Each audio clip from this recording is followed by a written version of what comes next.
Hi everybody, welcome to my channel. This is Barbara, and today I'm going to do part 2 in my metastatic breast cancer journey, in hopes that if you're going through the same thing that I've been going through for the past year, some of this information might be helpful to you.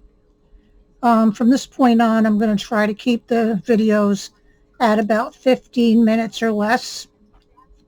And today's video is about, I'm going to give you some information as far as my diagnosis date, tests that were done all in the beginning. And the first thing in the process of on your way to treatment is the port. So let's get started. And let me remind you, if you hear anything that might be helpful, please comment down below. Please like the video. Enjoying these videos, and subscribe to the channel. It would really be appreciated. Okay, so I told you the last time that I noticed I had a lump in my breast, and I actually got diagnosed on 9/30/2021. That's the day that I got the results of the needle biopsy, and that day was very busy because I had a whole bunch of tests. I had a PET scan, which it's a nuclear medicine type test. When you go in, you get a CAT scan, and wherever there's cancer in your body, it lights up because of the nuclear stuff. I had the echocardiogram. I had numerous mammograms, the needle biopsy, echocardiogram. In the beginning, you're really bombarded with a lot of tests. So anyway, the day that I went in and I got you can tell me I get a little choked up when I talk about it.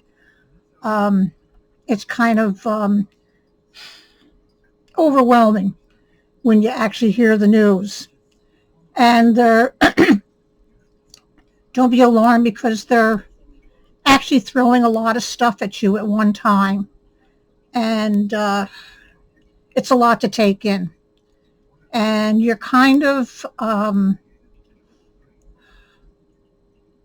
so overwhelmed that all you hear is cancer, and you can't think about asking anybody any questions right at that moment. So first thing they did that day is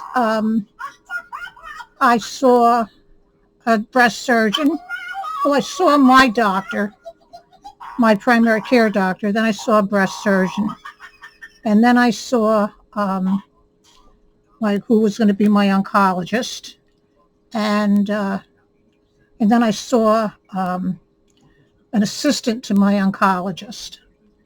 And she gave me a great big package full of everything that you can imagine as far as things that could happen to you. See, the problem is, with whatever kind of cancer you have, you could have somebody that you know is going through the same thing as you. And what you might experience, they're not going to experience. So they give you a general thing to give you an idea of what you're going to go through, what you're going to feel. Now, some people can't believe it and they kind of deny it. Other people embrace it and sort of go along. But they're going to keep you very busy now for the next couple weeks before they start your chemo treatment, because there's other tests that have to be done and stuff to make sure that your body is okay to get the chemo treatments. And you also have to get a port put in, which is this little thing right here, which makes life a lot easier, because every time you go in to get chemo, you wouldn't want them to have to put a needle in your arm. So today, that's the main topic of conversation, is getting the port put in. And it really wasn't bad. It is a surgical procedure. You have to go into the hospital and you have to get all the surgical testing done because it requires anesthesia and, like I said, a trip into the hospital.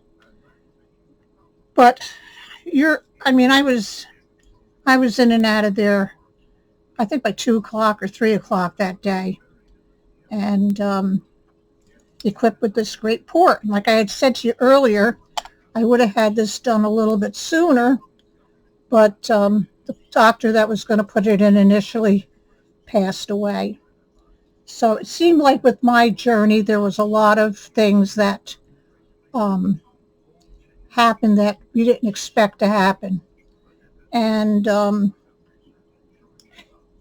now I can say it made it interesting, kept my mind busy. But back then, I thought I was losing my mind. I still think I'm losing my mind. Right now, I'm still going through this.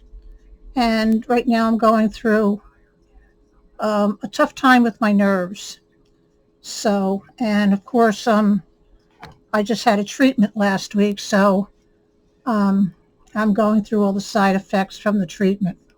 So now my cancer was positive for the receptor HER2, and it was stage 3, and that's a little bit different. It's not hormone, estrogen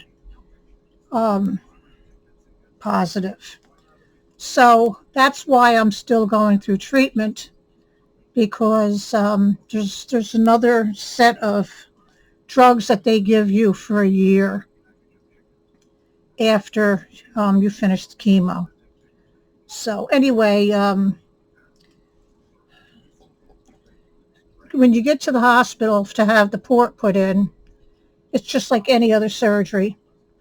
They ask you a lot of questions, what you're there for.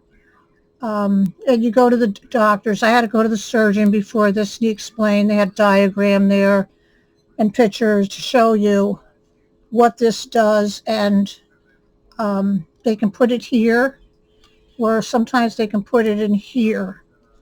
And it all depends on how your veins are. You don't feel it. You're not aware that the port is there. The only time you're aware is when you touch it, or when they stick the needle in to give you the chemo. But other than that, you don't feel it. You could sort of just live your life the way that you would normally live your life, only you've got a port in. But it does make your life a lot easier. It keeps your veins much better, because they're putting these very strong drugs in. And I'm sure that after a while, they're going to run out of different places to put this stuff. So the port is an all necessary thing that has to be done.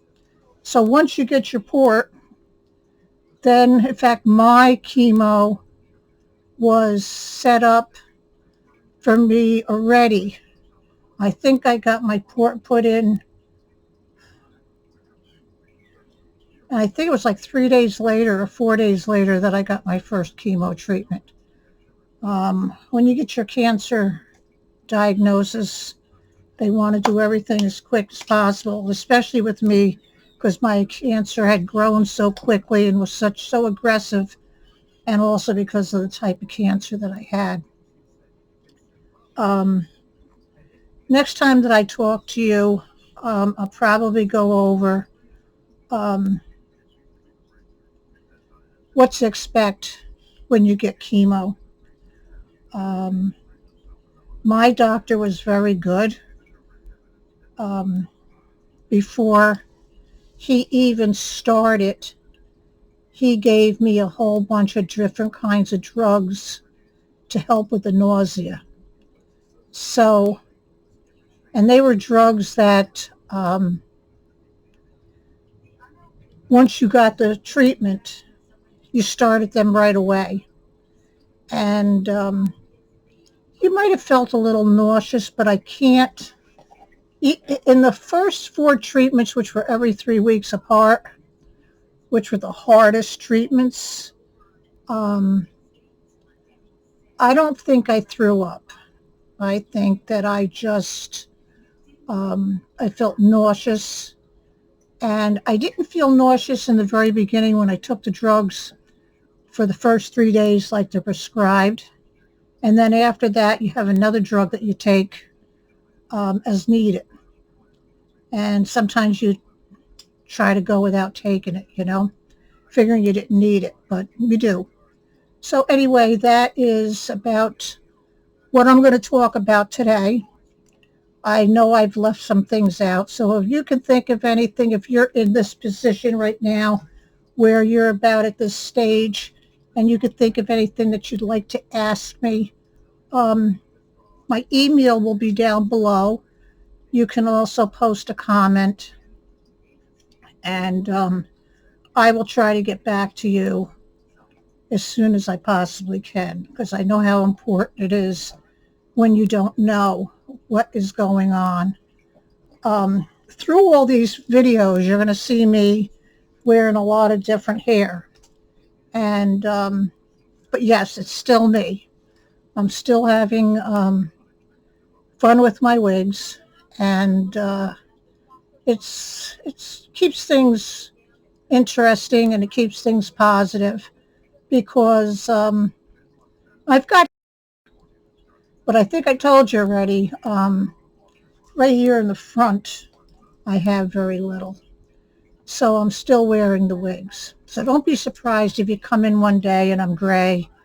You come in another day and I'm red. Red is my color. And if you come in another day, my hair is dark. And the styles are going to change. So I even have some little scrunchies that hopefully once my hair gets long enough, I'll be able to put them in so I look like I got a little ponytail. But until that happens, expect a wig fashion show. We will talk about this also as we get talking about the chemo and the different kinds of drugs and what makes your hair fall out and how you're going to feel about that. And it's not easy, okay? But you'll get through it.